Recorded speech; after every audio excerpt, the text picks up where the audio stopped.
Morning is another of the wonderful neurologists from the Johns Hopkins TM Center and the newest physician at the TM Center who's going to be talking about the acute therapies for these disorders, Benjamin Greenberg. Dr. Greenberg.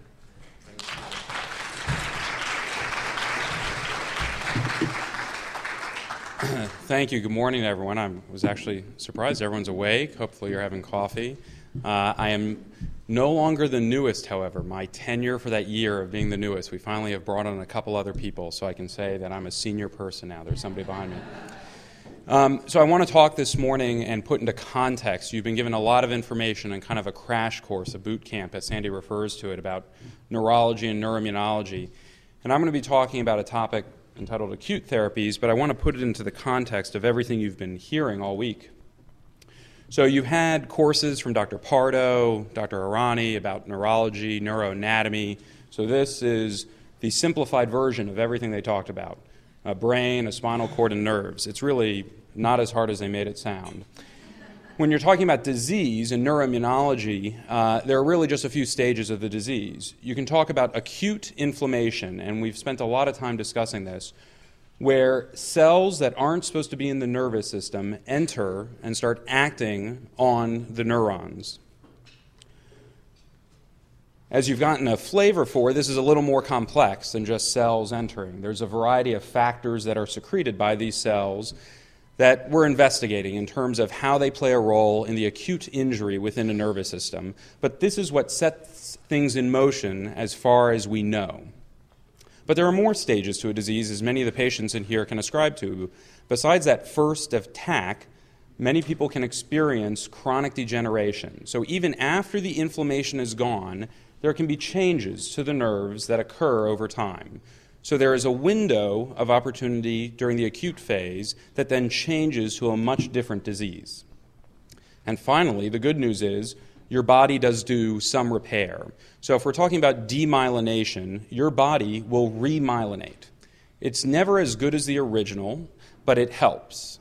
And these stages of disease, so acute inflammation, chronic issues, and then repair that occurs within your own body, are the different areas that we can intervene on. Today, I'm going to be talking about the acute inflammation side. So for the people in the room who have suffered any of these illnesses, the acute inflammation is gone. We're past it. But what I want to impress upon you is what we can do for people coming down the road when they come through the doors of the hospital or come into our clinic to try and improve outcomes. So when we're talking about the immune-mediated disease, and we're talking about those three stages, acute inflammation, chronic degeneration, endogenous repair, there are different strategies that we would adopt to treat each stage. So if we're talking about triggers, and this is where you can talk to Art about, finding the cause. Why did some people in this room have acute inflammation to begin with? Because ideally, if we identify those triggers, we can avoid them. Or if there's infections involved, we can talk about vaccines. There are things we can do to get rid of the inciting event. That would be ideal. That's called prevention. That's why everybody got their measles vaccine. That's why everybody got their tetanus shot, because you can avoid these diseases altogether. But you have to find the trigger. And I'll let Art talk to you about that throughout the day. But then there's this stage, which is what I'm going to focus on today, the acute inflammation. So let's say we don't identify the trigger, and let's say somebody shows up on my doorstep in the beginning stages of one of these illnesses. What can I do to treat this? Well, I can try and get rid of the inflammation, and we have a variety of strategies to do this, or I can adopt another strategy that we call neuroprotection. And I'm sure you've heard about this throughout yesterday. The idea is if I can put a shield around the neuron, it doesn't matter if those bad cells secreting bad proteins are there, the neuron's protected, and that's neuroprotection. So ideally, you will protect the neurons from being damaged and let the inflammation go away on its own. When talking about degeneration, we can employ neuroprotective strategies as well as prevent recurrence. So for the patients in the room, when we talk about multiple sclerosis, when we talk about DEVIX, when we talk about recurrent transverse myelitis, after that first attack, besides getting somebody over those symptoms and improving their functionability, we want to prevent the disease from coming back. And then finally, endogenous repair. Strategies that we could use to treat patients would be to promote natural healing processes within the body, and to repair the nervous system iatrogenically. And that's the idea of stem cells or other cell-mediated systems where we regrow or reconnect the nervous system. So people have been talking about a variety of things. I'm going to focus here on acute inflammation and our experience from the Transverse Myelitis Center on where we should be taking treatment in terms of acute therapy. So what are the goals? What are the mechanisms? And what are the lessons from transverse myelitis when we're talking about acute therapy? So I'm going to draw an analogy to stroke. So this has been a major public health campaign for the last decade. For years, what we saw is that everybody knew the signs and symptoms of a heart attack. If all of a sudden you get chest pain, radiating down your left arm, shortness of breath, people would come to the emergency room. They would get evaluated for their heart attack within a reasonable amount of time. Some people, in denial, would sit at home and get into trouble, but most people came to the emergency room. What we found is a lot of patients who were having symptoms of stroke, numbness, weakness, slurred speech, sat at home for hours, sat at home for days waiting for it to get better, and by the time they presented, there was very little we could do. When the neurology community and when the neurovascular community came up with a drug, TPA, that could be used to reverse the symptoms of stroke if given within a certain window of opportunity, 3 hours from the onset of symptoms, it sparked a massive public health campaign to teach doctors and patients about the signs and symptoms of stroke, such that now most people are savvy enough to know if all of a sudden at lunch you become weak on one side of the body, you should probably see your doctor. You should probably even go to an emergency room because you have 3 hours of opportunity. It was the acute therapy that was driving the public health campaign and the acute therapy that was driving the professional education campaign. What I'm going to argue is that we need to start expanding this idea to some of the disorders we're talking about. The goals of acute therapy are going to be to limit inflammation. The idea is you prevent cells from getting in and crossing that blood-brain barrier that Dr. Pardo talked about. And you also eliminate members of the immune system that are inappropriate places or doing inappropriate things. So you keep new ones from getting in, and whatever's in, you try and get out. You also try and limit the substances that lead to damage. It's not enough just to get rid of the cells. If there's a circulating antibody, and the best model we have right now is Devix, it's not just enough to get rid of the cells. You want something else acutely to get rid of the antibody that may or may not be causing damage. And then you want to protect the nervous system. So what are the mechanisms of action? So Sandy asked everyone to raise their hands in terms of different illnesses are here. I could do the same thing. I'm not going to in terms of therapies. But I would bet there's a significant percentage of people in this room who have had steroids at some point in their life or a family member who had steroids. What was the point? What were we doing with the steroids? There are several mechanisms of action for these drugs. So the first is it will dampen the inflammatory profiles from the cells. So those cytokines, those proteins that are being made that are damaging the nervous system, the steroids are there to shut down their production. The second thing they do is they try and stop the cells from activating in the first place. Specifically T cells, also B cells, they try and inhibit their activation. Again, cutting down on the number of cytokines floating around. They decrease the entry of cells into the brain. So again, those cells getting across the blood-brain barrier, there's good evidence to say that steroids will decrease the number of cells getting across into a place they shouldn't be. And finally, they actually kill off some of the activated immune cells. Apoptosis is killing off those cells. So we want them to self-destruct. We don't want them attacking the nervous system. So steroids have a variety of mechanisms for achieving these goals. What about IVIG?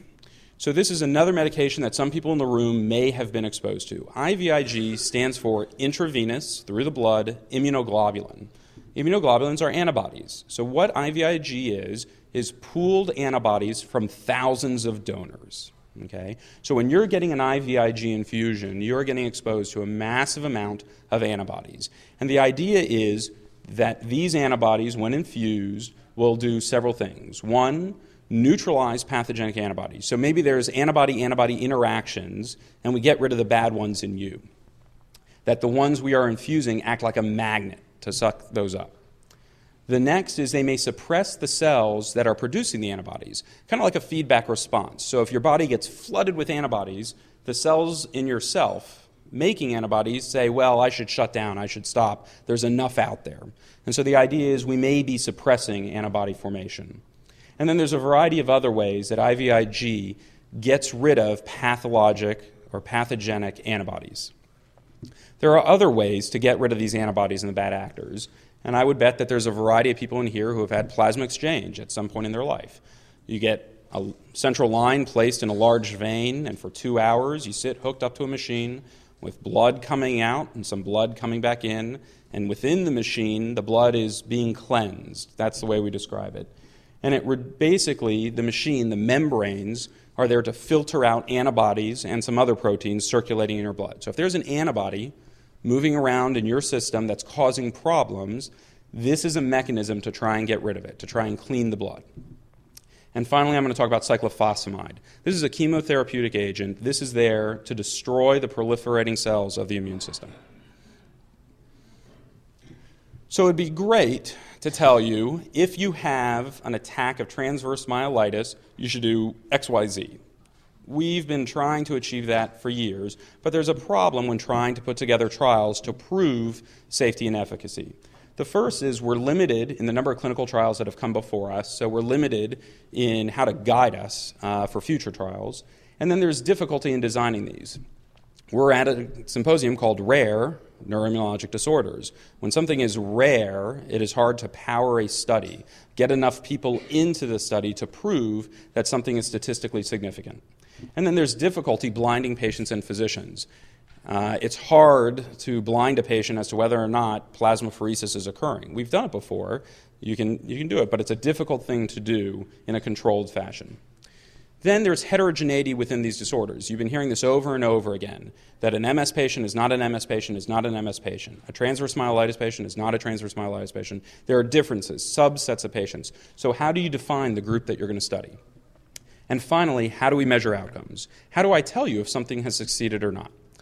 So what I want to do is share our experience from the Transverse Myelitis Center at Hopkins, and this is data that is submitted for publication so that we can get the word out in terms of our experience. This would be, if published, the largest series to date for acute therapies in transverse myelitis. It's approximately 120, a little over 120 patients that we've evaluated and retrospectively looked at what therapies they had and how they did. We had 4 treatment groups that we analyzed. We had a group of patients who just got steroids. We had a group of patients who got steroids and plasma exchange. We had a group of patients who got steroids and Cytoxan, or cyclophosphamide, and then a group who got all 3. So everybody got steroids. The question is, did you go on from steroids to also get plasma exchange, Cytoxan, or both? So retrospective analyses are limited by a variety of factors. They're limited by biases. What's our major bias at Johns Hopkins? His name's Doug Kerr. So it never fails. So Doug starts doing work, Adam Kaplan starts doing work, find out that IL-6, one of the interleukins, is a bad actor. All the residents are there listening to their research symposiums, and the data's beautiful, the work's great, everyone's convinced. And so with approval, they start looking at different therapies, but young, impressionable residents, we take this as dogma. And instantaneously things proliferate. And we trust Doug, and he's a smart guy, but there are biases here. So if Doug saw someone and he had the experience and somebody else didn't, and he said, oh, this looks bad, it's longitudinally extensive, this patient's very ill, they've had recurrence, we need to do Cytoxan. Or this person has lupus, they're going to recur, we need to do Cytoxan. You would think he owns stock in Cytoxan. He doesn't. But the group of patients who wind up in different categories, we can't control for. So this table gives you some of the data about the patients who we looked at, and you'll note a couple things. One is there were a lot more patients with recurrent transverse myelitis who got exposed to Cytoxan, and these are all in percents here. So 85% of the people who got Cytoxan had recurrent transverse myelitis, versus only 40% who got exchanged. And this is probably the Doug factor, is the way I describe it. The same thing goes for the percent of people with multifocal disease. He walked onto the wards, he goes, multifocal, you have to include Cytoxan. And so there is some skewing here, but when you look back retrospectively, there's a lot of interesting information that we can get from this cohort. So what are the mechanisms that we use to identify outcomes in this cohort? We're using two scales. So the first is the American Spinal Injury Association scale, the ASIA scale. It goes from A to E. E is normal, A is a complete spinal cord injury, so motor, sensory, autonomic. Okay? We also used the Expanded Disability Status Scale, the EDSS, which a lot of people have heard about. So an EDSS is a great tool and an awful tool, depending on how you look at it. So it is very well defined in terms of a scale from 1 to 10. 1 is minimal signs of a disease, 10 is death. Okay? So instantaneously you're going to say, well, going from a 1 to a 2 is not as significant as going from a 9 to a 10. So it's not a linear scale in terms of the importance. So if I said, wow, I improved somebody's EDSS by 2 points, going from a 6 to a 4 is a bigger deal functionally for a patient than an 8 to a 6. It means more to the patient. And so when we do talk about a delta EDSS, meaning a change in somebody's scale, you have to put it in perspective. Did we go from a 7 all the way down to a 3, which is a delta EDSS of 4? Or did we go from a 4 to a 0? That'd be great, because we got somebody who was having difficulties and made them normal again. So you have to take it with a grain of salt. So we looked at that and we said, well, it's a good scale. Can we improve on things a little bit? Can we come up with a better measure? And we talked about something entitled maximum expected improvement. And this pertains especially to the patients with recurrent illness. So if somebody had transverse myelitis a year ago and they never improved back to normal, say their EDSS was 2, and they come in with a new episode, do we expect them to get to a 0? That'd be really hard. There's already some damage there. We would hope that they would get back to their 2, the baseline. And so we call that the maximum expected improvement. So if somebody starts off down here, has a recurrent attack that puts them up here, we're not going to improve, likely, we're not going to improve them down to here. We're going to get them somewhere in between. So in this scenario, to go from their worst to after treatment would be the delta EDSS, but then their percent maximum expected recovery was they got 75% back to their baseline. So when you see me talking about maximum expected improvement is how close to their baseline. So if I say a maximum expected improvement in a patient was 100%, it means they came in at a certain status and we got them back to that level. Does that make sense? Okay. So what's our experience? So we've looked at this 50 different ways, trying to figure out what should we instruct physicians to do when faced with a patient in the throes of an acute attack. How do I know how to escalate therapy, and how do I know not to go too far? One of the ways we've looked at it is to use as easy a discriminator as possible, and that's the patient in front of you. What is their clinical status? That ASIA scale, where A is a complete dysfunction, E is normal, and we said, let's compare somebody with complete dysfunction versus non-complete, and are there differences? And there are. So if you came to us as, or I should say, the people who came to us retrospectively, as ASIA A, as complete transections, no motor, no sensory, no autonomics, their improvement on the EDSS scale, if they just got steroids, was less than a point on average. If they got steroids and plasma exchange, it was half a point on the EDSS scale. If Cytoxan was included in their regimen, their delta EDSS was statistically significantly higher, went up to 3 and 4.4. So if somebody was an 8, which is basically bedbound, close to being bedbound, we went to a 4, which is ambulating out of a wheelchair, okay, which is walking again. So that would be a big difference.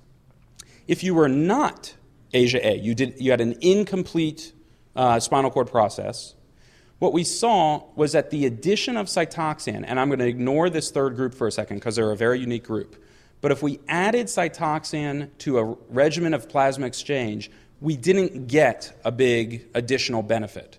So this started to give us a hint. It starts to give us a window of opportunity to say, maybe this is the discriminating factor to say, all right, when does Doug get to use Cytoxan? When do we get to pull that trigger, a chemotherapeutic agent with risk?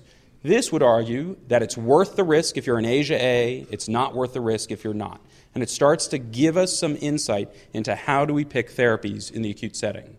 If we look at the same data from that maximum expected improvement, that percent, did I get you back to 100%? the data holds true in that if you were not Asia A, the addition of Cytoxan to your regimen didn't necessarily get you all that much better. But if you were Asia A, you got a big benefit. And note this number. Somebody went past their baseline. This is 145%. So they came in at an EDSS of 2 as their baseline. They went up to a 6, and we got them to a 1. We got them past their baseline in some instances, and it actually represents an interesting subset of patients, which is a completely different talk. But it gives you the flavor of how to start breaking down, how we're starting to break down our patients in terms of acute therapies. This is another graph that I won't spend too much time on, outlining the same data by treatment group. What did they come in on? What was their baseline? How bad did they get?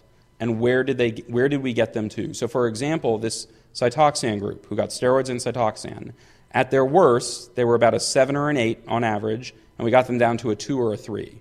A 2 or a 3 means you are functionally normal, basically, but I can pick up on signs on an exam, or there are a couple subtle things. So when I have my transverse myelitis, I want to be a 2 or a 3. I don't want to be a 7 or 8. So this is a significant move. So how do we incorporate this into what Doug talked to you about yesterday in terms of the algorithm? So somebody comes in with a spinal cord syndrome. Somebody comes in, they're not walking, their bowel bladder isn't working, sensation is altered, and the doctor says, this looks like a spinal cord process.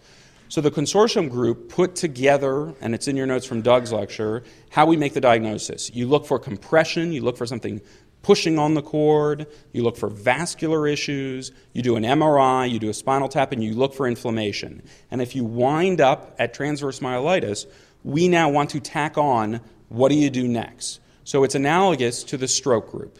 You've identified stroke, and now what do you do next? Do you give TPA, do you not? So if we're talking about brain attacks, what we're going to try to impress upon people from here on is the idea of a spine attack. The idea that the faster you act, the more neurons you save. So if at day 1 you can decide somebody needs plasma exchange or somebody needs Cytoxan, and you don't wait a week, you don't wait 2 weeks, you shorten the gap between presentation and appropriate therapy, you are now improving outcomes because you're doing what? Preventing the inflammation from getting worse, getting rid of those bad actors faster, and trying to improve outcomes. So that's where we're moving with this. So what are the conclusions? So the first, patients with a variety of diseases respond best to regimens that include cyclophosphamide, and these are patients with autoimmune disease specifically. If you have an autoimmune disease and you get transverse myelitis, our data would say you need to include cyclophosphamide. Patients who are Asia A at their worst respond best to regimens that include the same drug, but patients who are not complete, are non-Asia A, may not need the risk of the cyclophosphamide, may get a benefit by just doing steroids and plasma exchange and not going on to a regimen that includes Cytoxan. And what I say is time is cord. So you have to recognize the spinal syndrome, you have to diagnose it as inflammatory, you have to risk stratify the patient and pick the treatment in a reasonable amount of time to try and protect as much of a spinal cord as possible. So appropriate thank yous, Project Restore, Transverse Myelitis Association, and our other supporters for what is really a spectacular conference. We hear you guys applauding. I'm not sure if you hear the group over here applauding episodically, but the discussions have been spectacular. There's easily 6 to 12 new projects that have been hatched in that room in just the last 24 hours. So it really is a spectacular meeting. Chitra, I'm not sure if she's in the room. I promised I'd embarrass the heck out of her because she hates being thanked, so I gave her her own slide. This symposium is Chitra Krishnan, and the amount of work she's put into this is phenomenal. This is our group, a lot of our group, not all of it. You'll see Chitra and Molly and Karen, Dr. Pardo, Dr. Calabresi, Dr. Nath, Justin MacArthur, Anita, myself, Doug, Dick Johnson. I couldn't get the picture of Dave Arani up here, and Adam Kaplan's. But our group is really a fun group to work with, and they've made being the new kid on the block. It's been an excellent year, so I owe them a debt of thanks. Our patients' families, this is a symbiotic relationship. We can't do this without you. You need us, and the work that you guys do is truly phenomenal. It's what keeps everybody in the next room working. And then most importantly, my family, who some of you got to meet yesterday. So this is my wife, my 9-week-old daughter, Hannah, and her older sister, Rebecca. So they're the ones I have to thank the most. So if you have any questions, I'm happy to take them at this time.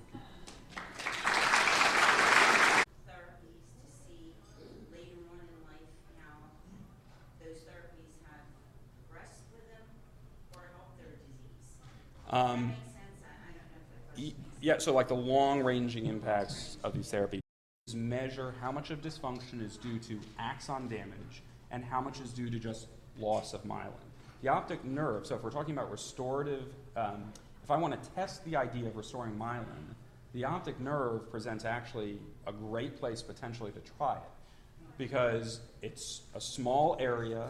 The amount of myelin I have to, if somebody just had demyelination, their axons were normal, the amount of area I have to cover in myelin is limited versus, say, a large brain lesion or a large spine lesion. So the optic nerve potentially may be a place that we try some of these functions first, try some of these therapies first. The key would be how many axons are damaged. So when Dave Arani was talking about measures, he had that one, the retinal scan, the Star Trek retinal scan up on the side, the optical coherence tomography, where we take a picture of the optic nerve and we measure the number of axons. So that's potentially a tool for us to decide how many axons does somebody has left. Is it just demyelination or is it axonal damage? And if it's just demyelination, it's probably a great place to try the restorative functions.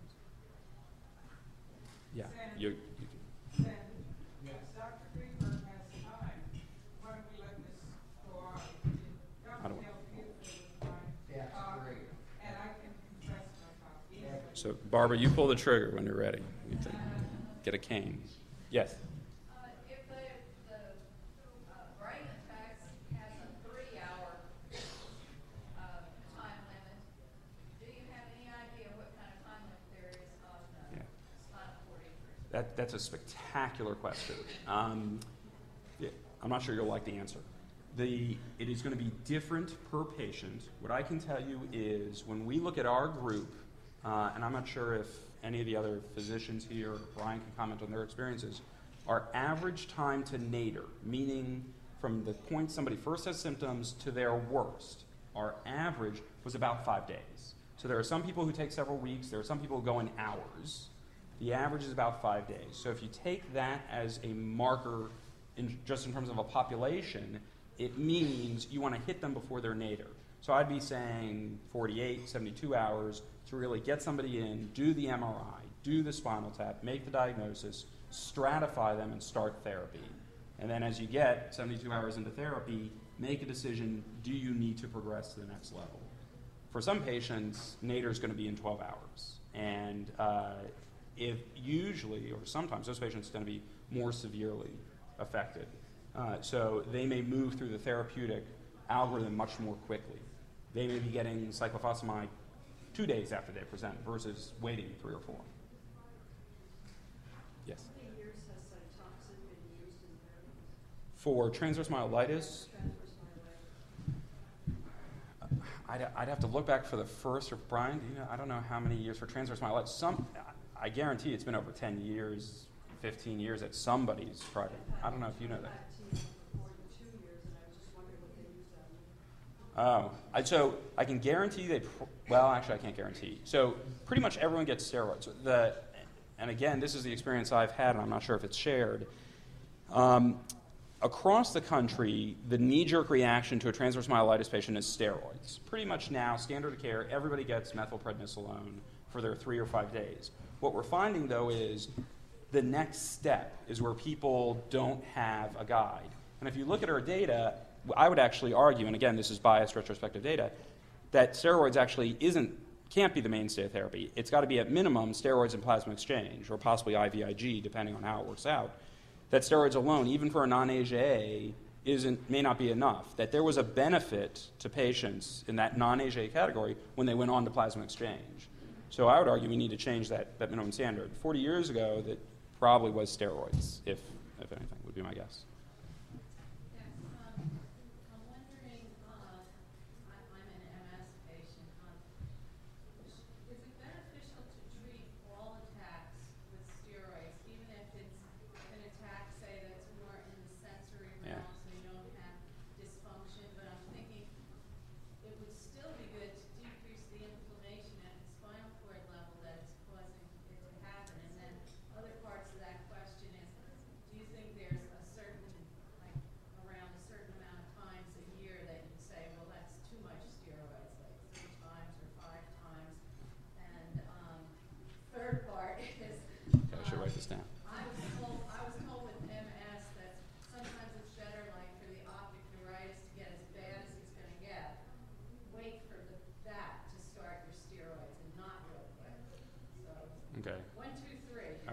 I'll do them in reverse. There's a neuro-ophthalmologist at Wilmer who just got chest pain hearing the last one. The idea is if you've decided that there is something going on that you're going to use steroids for, so once you decide there is a symptom, you do it.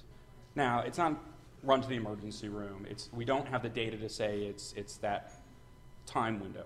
But within a day or two, we probably really should be getting the steroids started. My personal approach to steroids, so the data from the optic neuritis treatment trial, which was a large cohort of patients who developed optic neuritis, they either got intravenous steroids, oral steroids, or placebo. When we followed them out over time, the people who got placebo and the people who got steroids, initially the people who got steroids do a lot better. Their vision improves dramatically better. If you follow them long enough, the two curves come together, okay? So the way we interpret that data, and whether it's correct or not, I'm not sure, but the way we interpret it is steroids don't change the outcome. They change the speed at which you achieve that outcome if you're talking about an acute attack. The role of intermittent steroids on the progression of the disease is a debated issue. So whether or not intermittent steroids would change the overall progression of the disease is a separate. But in terms of an acute attack, it doesn't necessarily change the outcome. So the times we tend to use steroids for acute attacks is when there is a symptom that is interfering with daily activity.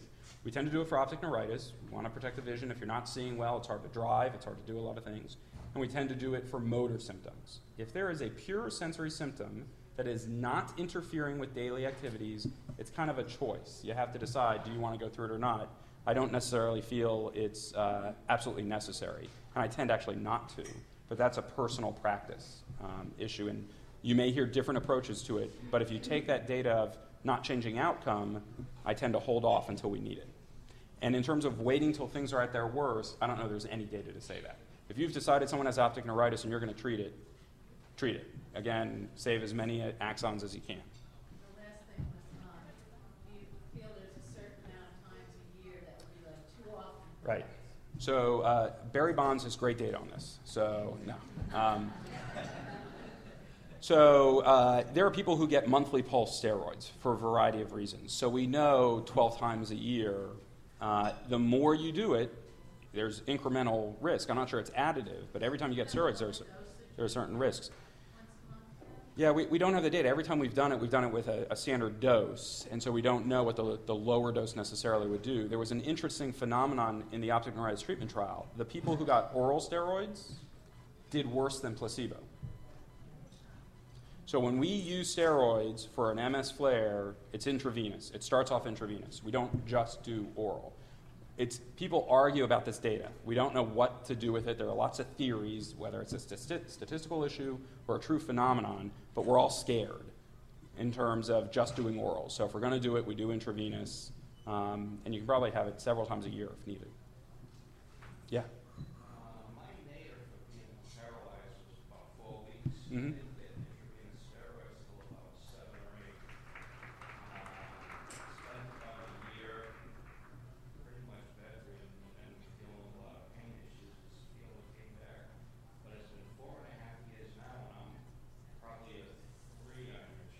Mm-hmm.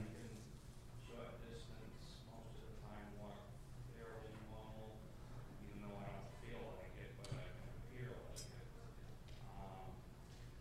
Is that more of a fluke because it took, extra time to get the steroids, and I'm still probably doing better than a lot of people would be, although I don't feel it myself. But sure. Looking around, I feel really blessed. Yeah, so Is that more of a fluke or the norm? It's an answer that we could get with a prospective study. I can tell you, and Barbara, I'm sure, is going to talk about this in terms of long-term improvement over time. When we do measurements of a change in EDSS or that expected improvement, our scale was at 3 or 6 months post. I don't have the data 4 years out or 5 years out to tell you how long that improvement occurs. There is improvement over years that occurs. Your nervous system does do repair. So it's hard to know fluke versus non-fluke. One of the things you mentioned, and it's a slightly separate topic, but I'll caution people, and Sandy can actually talk about this probably better than I can. These meetings are always interesting because people with very similar diseases come together at various stages of the illness. And I've found a lot of people, for example, in your situation, say, wow, felt so bad about my situation, then I look around and I say, I should feel lucky. I caution you against that. Everybody's experiences with this is very different. So whether you're in a wheelchair or walking or almost no symptoms, maybe some tingling, little tingling, it's just as significant in terms of an impact to your life.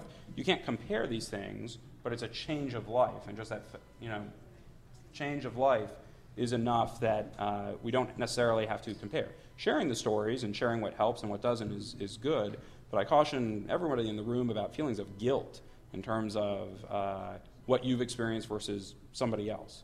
So just be careful with that.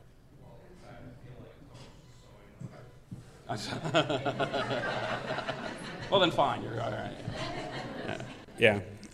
So it gets back to that first part of the campaign, and that is signs and symptoms of spinal cord dysfunction, which, especially in situations such as yourselves, can be very tricky. We make it look easy. It is not. So obviously, if somebody comes into my emergency room and said, "Listen, I woke up this morning, I can't walk," everybody there, the medical student is saying, this is the spinal cord, and everyone's looking at the spinal cord. Sometimes it's not the spinal cord, and we've wasted time looking at the spinal cord. It's in these situations where things are slower, maybe over a couple weeks or a few weeks, or ups and downs over those few weeks, that create a curveball. And the issue is getting to the diagnosis as quickly as possible, obviously. But then from the time of diagnosis, so if you take this data, it's from time of diagnosis, trying to make the decisions about treatment as efficiently as possible. You have to work on both sides. We have to improve the diagnostic algorithm, the speed at which it's implemented within the community. But then once you hit that label, transverse myelitis, one of the concerns is the look of a lot of people out there in terms of, well, what do I do next? Okay, I have this label. What should I progress through? And this data deals with that side. But I agree with you that trying to make the diagnosis as quickly and efficiently as possible is a great thing. It's sometimes very difficult. Once you hit the treatment regimen, I want to be able to risk stratify you, like on that day, and say, here is your schedule for the next week. Here is what we are going to do, because I have data to say, you need plasma exchanger, you need steroids, you don't need this, you do need that. And so we're trying to, at least at that level, improve outcomes from that point on.